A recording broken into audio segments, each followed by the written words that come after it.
جی ناظرین، آپ پروگرام کے اس دوسرے گھنٹے کے پہلے سیگمنٹ میں آپ کو دوبارہ آپ کو خیر مقدم کریں گے، اور بریک پر جانے سے پہلے ہماری گفتگو ہو رہی تھی خون ناحق کے اوپر۔ ہمارے ساتھ ہمارے معزز مہمان عبدالحسین موسوی صاحب قوم المقدسہ سے ہمارے ساتھ تھے۔ آپ نے بہت تفصیل کے ساتھ ان نکات کے اوپر روشنی ڈالی اور اشارہ کیا کہ اب وہ وقت دور نہیں جب ظلم کی رات ختم ہونے والی ہے اور طلوع فجر ہونے والی ہے۔ مستضعفین کا لہو بہت جو ہے وہ دیکھنے میں اس وقت تو معلوم ہوتا ہے کہ بہت سستا ہے اور بہہ گیا، زمین پہ معاملہ ختم ہو گیا، مگر یہی وہ لہو ہوتا ہے جو دامنگیر ہو جاتا ہے ظالمین کے، اور ہمیشہ ہمیشہ کے لیے ان کے جو ہے وہ اقتدار کا خاتمہ کر دیا جاتا ہے۔ اس کے اوپر بات کریں گے، اور ہمارے ساتھ سحر ہیں اس وقت۔ سحر، بڑی عجیب آپ دیکھیں کہ 7 سال پہلے ان نوجوانوں کو گرفتار کیا گیا اور ان کی ہمت نہیں پڑ رہی تھی کہ ان نوجوانوں کو جو ہے وہ پھانسیاں دیں، جھوٹا مقدمہ ان کے اوپر تشدد کر کے، جس طرح سے پاکستان میں ہوتا ہے کہ جو چاہے آپ کہلوا لیں۔ ان سے جو ہے وہ کوئی پولیس چوکی کے اوپر پولیس والے قتل ہوئے تھے، تو ان سے جو ہے وہ اقرار کروا لیا گیا کہ جی ہم نے کیے، حالانکہ جب موب کہیں حملہ کرتا ہے تو وہ جو ہے وہ کیس بلوے کا بنتا ہے، وہ اس میں آپ پک اینڈ چوز نہیں کر سکتے کہ اس نے قتل کیا، اس نے کیا۔ ان کے اوپر تشدد کر کے ان کو جو ہے وہ نومینیٹ کر دیا، اور پھانسی ڈر کے مارے نہیں دے رہے تھے۔ جب ان کے یورپی اتحادیوں نے ان کی پیٹھ پہ ہاتھ تھپ تھپایا کہ ہم آپ کے ساتھ ہیں، تو انہوں نے یہ اقدام کیا۔ آپ دیکھیں کہ مسلمانوں کے خون بہانے کے لیے آپ کن کا سہارا لے رہے ہیں۔ اب یہ بالکل اس چیز کو، اس پہ کوئی رعایت نہیں کرنی چاہیے، اس کو برملا کر دینا چاہیے، کیونکہ میڈیا کا دور ہے اور تمام لوگوں تک، ان کے اذہان تک ان باتوں کو منتقل کر دینا چاہیے کہ اس میں کوئی شیعہ و سنی کی بحث نہیں ہے۔ صدام کے سامنے بھی اگر کوئی سنی بھی آتا تھا جو خطرہ اس کو محسوس ہوتا تھا وہ ختم کر دیتا تھا، اور اردوغان کے سامنے بھی اس نے تو جتنے ترکی کے اندر جتنے ہزاروں لوگوں کو گرفتار کیا ہے، کیا وہ شیعہ ہیں؟ بالکل، اس میں 99.9% اہل سنت ہیں۔ یہ جو بادشاہ ہوتے ہیں، جو ظالم ہیں، یہ اپنے اقتدار کی حوث میں ان کا کوئی دین وغیرہ نہیں ہوتا، یہ پرچم بلند کرتے ہیں لوگوں کو بیوقوف بنانے کے لیے۔ اس قدر خوفزدہ ہوتے ہیں اپنے اقتدار کے چھن جانے سے کہ نہیں دیکھتے کہ کس کی گردن جو ہے وہ اس وقت وہ ناحق اس کا خون کر رہے ہیں، اور کچھ بھی کر سکتے ہیں۔ اور یہ علی بھائی، یہ مختلف ملکوں میں مختلف انداز ہے۔ ہمارے ملک میں دیکھ لیجیے ذرا اور انداز سے خون ناحق کیا جاتا ہے، دوسرے ٹرکی میں جس طرح سے کیا جا رہا ہے وہ ایک ڈفرینٹ انداز ہے۔ آپ دیکھیں کہ لوگوں کا ریئیکشن کیا ہے کہ قطری شہزادے کے اوپر حملہ ہو جاتا ہے، یعنی اس سے ان بدوؤں کو، ان غاصبوں کو جو کہ عرض مسلمین کو سامراج کی مدد کے ساتھ قبضہ کر کے اس کو آکوپائیڈ کر کر بیٹھے ہوئے ہیں، ان کو دیکھنا چاہیے کہ عوام میں، مسلمین کے اندر ان سے اظہار نفرت کتنا ہے۔ بالکل، آپ دیکھیں یہ تلور کے شکار پر آتے ہیں، ممنوع ہیں۔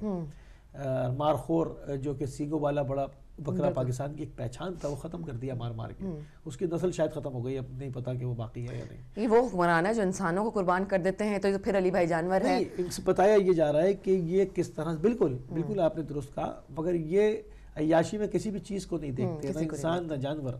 ان کو یہ دیکھنا چاہیے کہ ان کی کیا وقت لوگوں کے دلوں میں باقی رہی ہے، لوگ ان کے بارے میں کیا سوچتے ہیں۔ آپ دیکھیں وہ بلوچستان میں ان کے اوپر حملہ ہو جاتا ہے، وہ تمام چیزیں ہیں، یہ تمام جو ہے وہ، چلے ٹھیک ہے، اس میں خبر میں آ رہا ہے کہ جی قطری شہزادہ جو ہے وہ محفوظ رہا ہے، مگر اس کو یہ محسوس کرنا چاہیے کہ میرے کو حملہ کیوں ہو رہا ہے۔ اور ویسے بھی ذلت کا احساس جو ہے، ذلت کا احساس ان کو نہیں ہوتا۔ ذلت کا احساس ان کو ہوتا ہے جو اپنے قلب میں، اپنے ذہن میں ایک خاندانی وقار رکھتے ہیں، جو کہ شرفا ہوتے ہیں، شریف ہوتے ہیں، وہ ذلت کا احساس کرتے ہیں۔ ایک شخص سر سے لے کے پیر تک مجسم خود نجس ہے، وہ کیا ذلت اور بے عزتی اور عزت، اس کے لیے کوئی معنی نہیں۔ اس کے لیے صرف ایک چیز معنی رکھتی ہے کہ آیا میرے ہاتھ میں طاقت اور اقتدار ہے یا نہیں، بس۔ صحیح۔ یہی جو جیسے آپ کہہ رہے ہیں کہ ان 7 لوگوں کو، جو بچوں کو اٹھایا گیا اور پھر ابھی تک وہ لاپتہ ہیں اور کچھ ان کے بارے میں خبر نہیں ہے، یہ ایک پارٹ ہے، ایک پکچر، ایک سائیڈ ہے تصویر کا، ایک رخ ہے۔ آپ جس سائیڈ سے بھی تصویر کو دیکھیں گے آپ کو ظلم و ستم اور خون ناحق ہی نظر آئے گا۔ اور دیکھیے کہ وہی جو یہ قطری شہزادوں کا اور جو آل سعود کا جو ایک وتیرہ ہے یا ایک بے حسی کا ہے، وہی ہمارے حکمرانوں پہ بھی وہی رنگ چڑھا ہوا ہے۔ انہوں نے ہی تو بٹھائے ان کو، وہ بالکل انہی کا رنگ لے کر انہی کی ٹرمز کو لے کر آگے جو ہے وہ ہمارے ملک پر حکومت کر رہے ہیں، لیکن ہمارا قصور یہاں پر ہے نا، ہم خون ناحق ہونے دے رہے ہیں. دیکھیے لوگ بعض جگہوں پر قصور ہے، بعض جگہوں پر جو لوگ بلے بلے کر رہے ہیں اٹھ کے انہی لوگوں کو ظالمین کو ووٹ دے دیتے ہیں، ہر کچھ سال کے بعد بھول جاتے ہیں انہوں نے کیا کیا تھا. یقیناً ان کے اوپر وہی عذاب نازل ہوگا جو فرعون کے حواریوں کے اوپر خدا نے مخصوص رکھا ہوا ہوگا اور ان کے ساتھ ہو رہا ہوگا. یعنی فرعون نے تو خدائی کا اعلان کیا تھا، مگر بہت سارے لوگ جو کہ علم بغاوت بلند کر سکتے تھے اور اس کی خدائی سموا دھری رہ جاتی اگر اس کے اوپر حملہ آور ہو جاتے، مگر وہ دربار میں اس کو سجدے کرتے رہے اور اس کو احساس دلاتے رہے کہ ہاں تم اپنے دعوے میں سچے ہو. تو جو عذاب فرعون سے دگنا ان کے درباریوں پر ہوگا وہی ان لوگوں کو ہوگا جو ان کو ووٹ دیتے ہیں اور ظالم کو دوبارہ اقتدار میں لے کر آتے ہیں.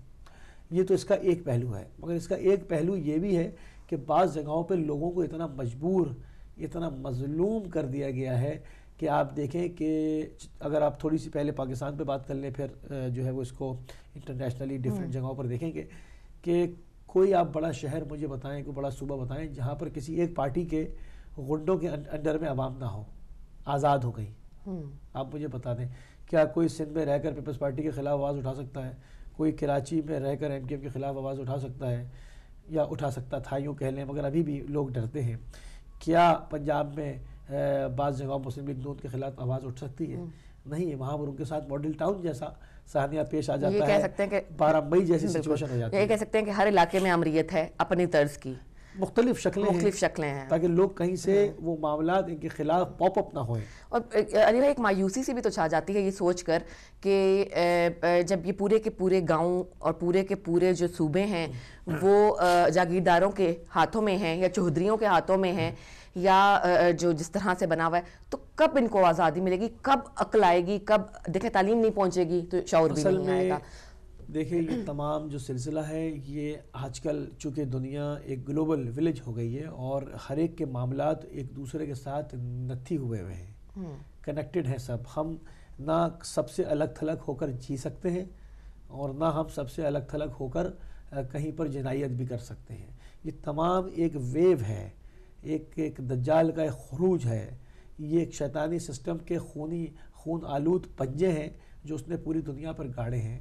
آپ دیکھیں تمام لوگوں کے اندر ایک ساتھ، خالی مسلمانوں کے ساتھ یہ گیم نہیں ہو رہا، تمام مذاہب کے ساتھ دین بیزاری کا معاملہ عروج پر ہے. آپ جس سے پوچھیں وہ کہتا ہے کہ جی میں تو پریکٹسنگ آدمی نہیں ہوں. کسی بھی مذہب کا آپ دیکھ لیں، ان کو اس مذہب سے نکال کر ایک جگہ پہ جمع کیا ہے کہ کھاؤ پیو، عیاشی کرو اور جانور کی طرح سو جاؤ. یہ ان کو لگایا تاکہ ان سے ٹیکس لیا جا سکے، جس کو ایک زمانے میں لگان کہتے تھے، اب ان کو اس کو ٹیکس کا نام دے کر اور ان سے بڑے طریقے سے وہ پیسہ لیا جاتا ہے. اور ایک طبقہ ہے جو کہ پوری دنیا کے اوپر قابض ہے، جن کا کوئی دین نہیں ہے، جن کا صرف ایمان یہ ہے کہ ان کے پاس حکومت ہونی چاہیے، اقتدار ہونا چاہیے اور وہ قابض ہونے چاہیے اور جس پر چاہے ظلم کریں. اس کے انڈر میں یہ دنیا آئی ہوئی ہے اور وہی ظالمانہ ویوز ہیں چاروں طرف. ہم کہتے ہیں کہ یہ دجال ہوگا، وہ ایک آگ اس کی ماتھے پر ہوگی، وہ یہ کرے گا. دجال کیا یہ نہیں ہے جو وہ صاف صاف کہتے ہیں کہ ڈو مور یس اینڈ نو. آیا ہمارے حامی بنتے ہو تو یہ تمہارے لیے لہلاتے ہوئے باغات، تمام USAID اور یہ اور وہ دنیا جہان کی چیزیں، اور اگر تم انکار کرتے ہو تو قذافی جیسا حشر تیار ہو جاؤ. تو اب آپ بتائیں دجال اور کیا ہوگا؟ تو اس کے مقابلے میں یہ عوام بیچاری جو کہ سہمے ہوئے عوام ہیں، پسے ہوئے عوام ہیں، یہ کیا کریں؟ یہ صرف اور صرف یہ توبہ کرنے کا وقت ہے، اپنی اصلاح کرنے کا وقت ہے، اپنی صفوں میں اتحاد کرنے کا وقت ہے کہ پروردگار الہی ذریعے سے اس ظلم کی رات کو ختم کر دے. ورنہ یہ ظلم کی رات عام مستضعفین سے جو ختم نہیں ہوگی. خدا مستضعفین کو طاقت دے گا ان کے باہمی اتحاد کی وجہ سے.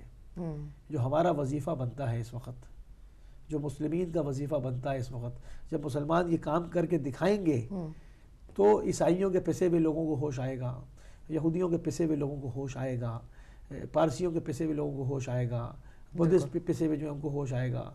جو لوگ جبری ٹیکس دے رہے ہیں، جن کو کچھ نہیں مل رہا، ان کو ان چیزوں کے اوپر ہوش آئے گا کہ جب مسلمان اس کا نمونہ عمل بن کر پیش کرے گا. کیونکہ ہمارے پاس جو تعلیمات ہیں وہ قرآن کی زندہ، یعنی خدا کی زندہ تعلیمات ہیں، قرآن جو ہے وہ ایک معجزاتی کتاب ہے جو قیامت تک انسانوں کی ہدایت کے لیے نازل ہوا. ہم نے اس کو فالو کرنا ہوگا. وہ ہمیں کہتا ہے کہ اپنی صفوں میں، جو ہمارا وظیفہ بیان کرتا ہے کہ اپنی صفوں میں اتحاد کو قائم کرو، خدا کی رسی کو مضبوطی سے تھام لو. دیکھو آپس میں تفرقے سے نہ پڑو، تمہارے تفرقے تمہاری ہوا اکھڑ جائے گی. جب ہم یہ کر کے دکھائیں گے جو کہ ہم نے شام میں کر کے دکھایا اور وہاں دشمن کے پیر اکھڑ گئے تو ایک نمونہ عمل بن گیا. کالر کو شامل کریں گے. السلام علیکم ورحمۃ اللہ. السلام علیکم علی بھائی. جناب مظہر جاوید صاحب. ہالینڈ کے شہر روٹردام سے. جناب مظہر جاوید صاحب خوش آمدید. فرمائیے. خیریت سے. آپ کی ساری گفتگو میں نے سنی ہے.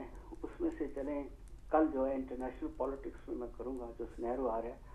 آج جو ہے ایک آپ کی جو گفتگو کا حصہ ہے میں اس سے شروع کرتا ہوں. بسم اللہ. پہلے میں صرف ہالینڈ میں رہتا ہوں تو ہالینڈ کے حوالے سے اس گفتگو کا میں آغاز کرتا ہوں. یہاں آپ نے ایک کی ہسٹری آپ نے پڑھی ہوگی کہ ہالینڈ بیسیکل ان کی تاریخ دیکھی جائے کہ یہ قصاص لوگ تھے. یہ لٹیرے تھے اور اس کے بعد جو ہے کہ گزرنے والے جہاز جو تھے یہ لوٹ لیا کرتے تھے اور لٹیرے تھے مختلف. ان کی نیو یارک ساؤتھ افریقہ تک حکومت تھی کلیٹ. پھر اس کے بعد ایک ایسا یہاں پر آپ کو بتایا کہ انسانی اسمگلنگ ہوا کرتی تھی. یہاں لوگ جو ہیں کہ سارے افریقہ کے لوگ جو ہے یہاں سے پکڑ کے لاتے تھے اور ایمسٹرڈیم کے اندر یہ مارکیٹ لگا کرتی تھی. اور اس کے بعد یہاں سے پھر یہ خرید و فروخت ہوتی تھی انسانوں کی. پھر اس کے بعد جو ہے کہ دنیا کے مختلف حصوں میں یہ لوگ جاتے تھے سلیبری جس میں بچے بھی ہوتے، نوجوان بھی ہوتے تھے، بوڑھے بھی ہوتے تھے. یہاں سے خرید و فروخت ہوتی تھی. اور اس بزنس کو ایک جج نے اپنا سرٹیفکیٹ دے کے لیگل کیا تھا. اس میں جوز بھی تھے اس بزنس کے اندر، ڈچ بھی تھے اس لیے. اور ایک جج جو تھا وہ اگینسٹ تھا اس کے، وہ رجسٹر تھا کہ یہ چیز نہیں ہونی چاہیے.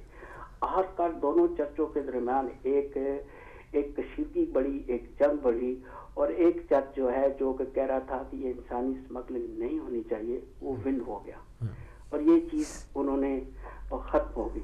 اسی طریقے سے پھر آہستہ آہستہ اس قوم نے ترقی کی، ریزسٹنس یعنی مداخلت ہوتی گئی. یہ قوم ترقی کرتی گئی اور آج جو ہے کہ انسانیت کی علم بیدار کہلاتی ہے یہ قوم دلی کرنے کے بعد. ہمارے ہاں جو برسوں پہلے کا یہ سلیبری کا جو سسٹم تھا ہمارے ملک کے اندر وہ اب تک بھی چلا آ رہا ہے کہ غریب لوگوں کو پکڑ کر جانوروں کی طرح بیچ دینا، ان کو نوکریوں میں رکھ دینا، گھروں کے اندر بچے جو ہیں اس کے اندر جو اب بھی ہے بالا تر طبقات ہیں وہ بھی اب مظلوم لوگوں کی گرفت میں ہے. اب ریسنٹلی آپ نے دیکھا ہوگا کہ پوری دنیا نے اس مسئلے کو ہائی لائٹ کیا. ایون دین کہ یورپ کے اندر جو دارین وطن ہے وہ اس مسئلے کو دیکھ کر لرز اٹھے. یہ چھوٹی سی بچی طیبہ جو آپ کے سامنے یہ کیس گزرا ہوگا، وہ طیبہ جو تھی کہ اس کو کہاں سے فیصلہ آباد سے لایا گیا.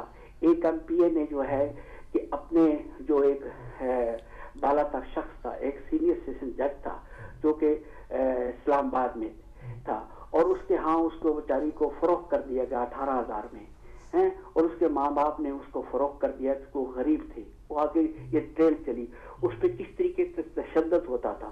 پھر آخر کار جو ہے کہ کسی طریقے سے اس کو میڈیا تک، یہ سوشل میڈیا پہ ایک بات آئی، پھر سوشل میڈیا نے اس کو گرپ کیا. پھر آخر کار جو ہے کہ وہ عدالت تک گئی. عدالت کے اندر اس کیس کو کس طریقے سے دیکھا گیا کہ اس نے اس جج کو کس طریقے سے، ایک وکیل جو راجہ صاحب تھے اس نے راجنامہ کرایا. پھر سب سے بڑی بات ہے کہ یہ جو حکومت کی اعلیٰ عدالتیں ہیں جو کہ انصاف کرتی ہیں، اس کے اندر آپ یہ کس طرح کا کنسیپٹ دیکھ لیں کہ اس جج نے جو فیصلہ کیا ہے، وہ جو فیصلہ کیا کس طریقے سے، کیا وہ اگلے جو فیصلہ عدالت میں اس نے کیا ہے کیا فوری راضینامہ کر کے طیبہ کو تشدد کرنے افراد سے واضح طریقے سے بری کر دیا. اب یہ سوال پیدا ہے کہ جس جج نے طیبہ تشدد مرد افراد کو عدالت سے بری کیا ہے، کیا ان کے پاس جو کیسز پڑے ہیں وہ اپنے انصاف کے ترازو میں تول کر انصاف کر سکیں گے؟ کیا جس طرح اس بچی کے کیس میں یک طرفہ نگاہ سے ایک شخص کو بچانے کے لیے جو فیصلہ کیا گیا ہے، دوسرے کیس کے اندر بھی اس کی بے انصافی اور بدنامی کی نظر ہو جانے کے خدشات واضح دکھائی دے رہے ہیں، جس کا تسلسل بے رحمی کے ساتھ بڑھ رہا ہے. صدیوں پہلے غلامانہ سوچ انسانوں کی زندگیوں میں ترجیحاتی طور پر تمام سمتوں پر عیاں تھی اور پورا ریاستی ڈھانچہ، پوری ریاستی مشینی مختلف طبقات میں تقسیم ہو کر ایک ناانصافی کی تصویر تھی بدقسمتی سے آج بھی تصویر یہ عکس ہمارے معاشرے اور ہمارے ملکی نظام میں بالکل ایسے ہی ہے، واضح طور پر دیکھا سکتا نہیں بلکہ یہ واضح طور پر واضح بھیانک واقعات منہ کھولتا ثبوت ہے۔ چائلڈ لیبر قانون کی درجیاں بکھیر کر رکھ دی گئی ہیں، اب یہ قانون لائبریریوں میں رکھی کتابوں تک محدود گزر کر رہ گئے ہیں۔ پوری سوسائٹی مختلف بار اثر تقبات کی خواہشات غرضانہ ہمکانہ مفادات کی نظر ہو کر اپنی حیثیت ہی کھو چکی ہے۔ کیا عوام کے ذہنوں میں اس طرح کی ناانصافی تقسیم ختم کرنے کے لیے کیا انسانی اور انسان کے اندر کیا شعور بیدار ہے؟ بالکل ایسے ہی، یہ میرا یہ سوال ہے اس قوم کے لیے۔ بہت شکریہ۔ میں یہ گفتگو جو آپ کر رہے تھے میں نے اس کے اندر سے نچوڑ کے میں نے آپ کو بہت شکریہ، بالکل ایسے ہی، بہت شکریہ، بہت صحیح کہا آپ نے صاحب ہالینڈ سے ہمارے ساتھ شامل ہوئے۔ ایک اور کالر ہمارے ساتھ ہیں۔ السلام علیکم ورحمۃ اللہ۔ وعلیکم السلام۔ جی مسز طاہر، جی مسز طاہر ہمارے ساتھ ہیں بریڈ فورڈ سے، بسم اللہ فرمائیے میری بہن۔ جی میں یہ کہنا چاہتی ہوں، دیکھیں یہ پاکستان میں 42 سے 43% بچے جو ہیں اب نئی جو یہ ورلڈ بینک نے انویسٹیگیشن کی ہے اور ان کے ریکارڈ کے مطابق پاکستان میں 42% بچے، اتنی ہائی فگر کہ دنیا کی بلند ترین جو فگر ہے پاکستان میں ہے کہ ان کی نارمل گروتھ نہیں ہو رہی ہے۔ تو یہ مہنگائی کا طوفان جو انہوں نے کھڑا کیا ہے اور اتنے مختصر سے عرصے میں قرضے جو ہیں وہ ڈبل ہو گئے ہیں اور ٹیکس اور ہر طرف سے جو یہ انہوں نے مطلب معاشرے کو اقتباہ کیا جا رہا ہے۔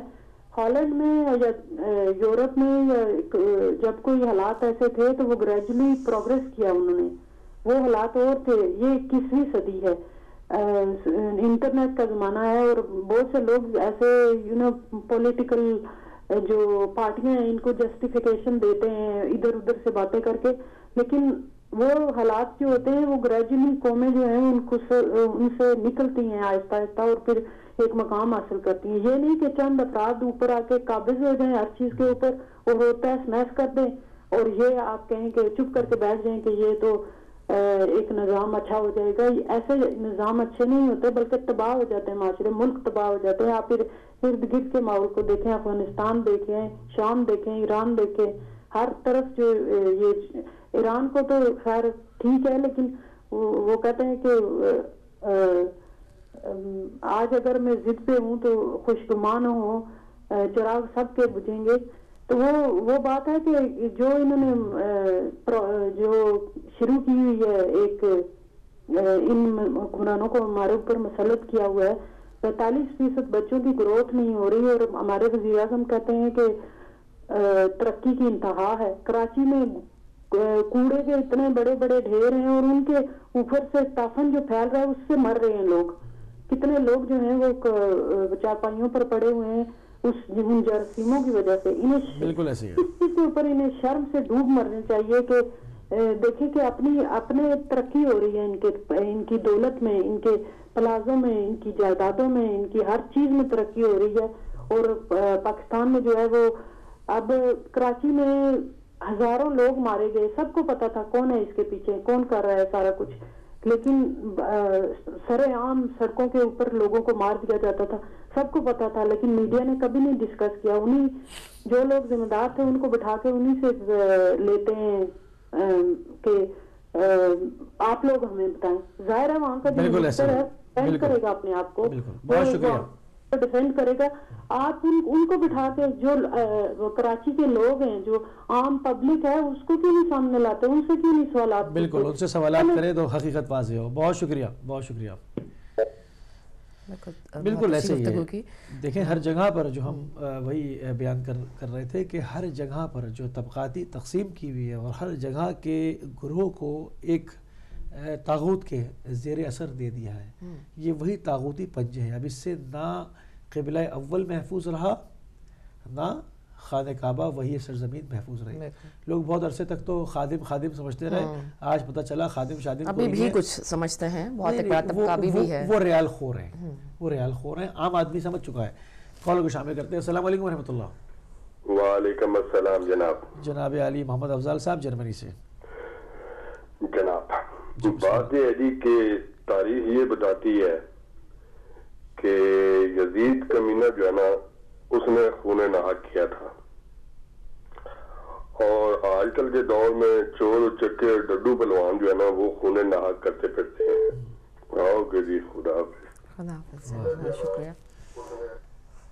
بالکل ایسے ہی ہے، اور لوگ بہت اس پہ جو ہے وہ دیکھیں پوری دنیا بھر میں انسان پیسہ جتنا چاہے جمع کر لے مگر عزت بہت تھوڑے لوگ بالکل پاتے ہیں۔ اب دیکھیں کہ بنے ہوئے ہیں کیا کیا منسٹریاں ہیں مگر کس طرح سے پوری دنیا میں ذلیل ہوتے ہیں، اس طرف توجہ نہیں کرتے۔ کال کو شامل کریں گے۔ السلام علیکم ورحمۃ اللہ۔ وعلیکم السلام موسوی صاحب۔ جناب آپ کو بھی وعلیکم السلام نقوی صاحب۔ یہ آج کا آپ کا موضوع کیا ہے؟ میں ابھی اٹھا ہوں، میرے پاس کچھ لوگ بیٹھے ہوئے، تو میں ابھی آپ سے بات تو نہیں کر سکوں گا، تھوڑی دیر کے بعد میں بولوں گا، اور مجھے موضوع بتا دیجیے۔ ہمارا موضوع ہے خون ناحق۔ کل جو 3 مومنین کو پھانسی دی گئی منامہ کے بحرین کے اندر، اس کے اوپر بات کر رہے ہیں مجموعی طور سے، جہاں جہاں پر بھی خون ناحق بہ رہا ہے، کوئی اس سے کوئی صرف ایک مربوط بحرین سے نہیں، پوری دنیا میں جہاں بھی خون ناحق بہ رہا ہے اس کے حق میں بات کی جا سکتی ہے، ظالموں کے مخالفت میں بات کی جا سکتی ہے، آواز اٹھائی جا سکتی ہے ہمارے پلیٹ فارم سے۔ یہ قطری شہر کیا بات تھی جو آپ بتا رہے تھے؟ جی وہ تلور بلور کا شکار کرنے کے لیے جو آئے ان کے اوپر حملہ ہوا تھا، وہ خبر تھی، وہ میں اپنے لوگوں تک پہنچا رہا تھا۔ اچھا اچھا جی جی ٹھیک ہے، میں جیسی فارغ ہوا میں انشاءاللہ پھر آپ سے بات کروں گا۔ بہت بہت شکریہ۔ بہت شکریہ نقوی صاحب۔ ایک اور کالر کو شامل کرتے ہیں۔ السلام علیکم ورحمۃ اللہ۔ وعلیکم السلام ورحمۃ اللہ وبرکاتہ۔ جناب احمد بھائی جناب جی۔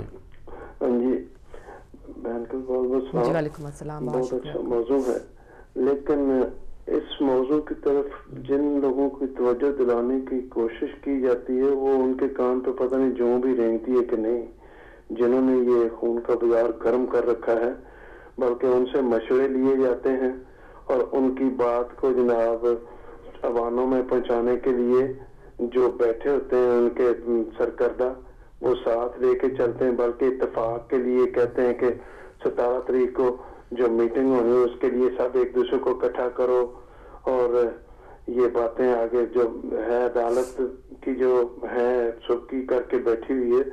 میں نے ایک نچوڑ نکالا ہے کہ جو پاکستان کی بیڑا غرق کرنے والے طاقتیں تھیں جنہوں نے یہ بیڑا غرق کر کے اس نیچ تک پہنچایا ہے، ان سب کی اگر بات مان لی جائے کہ دوبارہ کہتے ہیں کہ فوجی عدالتیں نہ آئیں، تو پھر ایسا کریں کہ اسی دن چاہیے جو یہ سارے آگے آ کے جو کہنے والے ہیں نا، اگر کوئی دوبارہ اس وقت کے بعد جرم ہو، بلکہ جرم تو ابھی نہیں رکا، 5-6 یہ اغوا ہو گئے ہیں، اور اس کے بعد قتل و غارت کی جو ہولی کھیلی جا رہی ہے تقریباً کئی شہروں میں، وہ رک کے ان کا نام لیتی ہے وہ کم ہو جاتی ہے، لیکن جب دیکھتے ہیں کہ رینجر کا آپریشن رینجر کو بھی انہوں نے دوبارہ اس کے ختم ہو گئے اختیارات، وہ نہیں دے رہے، اس کے اوپر جی میٹنگ بیٹھی ہوئی ہے، فوج کے اختیارات جو عدالتیں کے اگر فوج نے کام نہیں کیا، ایمانداری سے نہیں کیا، تو پھر یہ بتائیں، پھر تو اس کے اوپر ہوتا ہے کہ اس کو نہ بنایا جائے، اور وہ ججز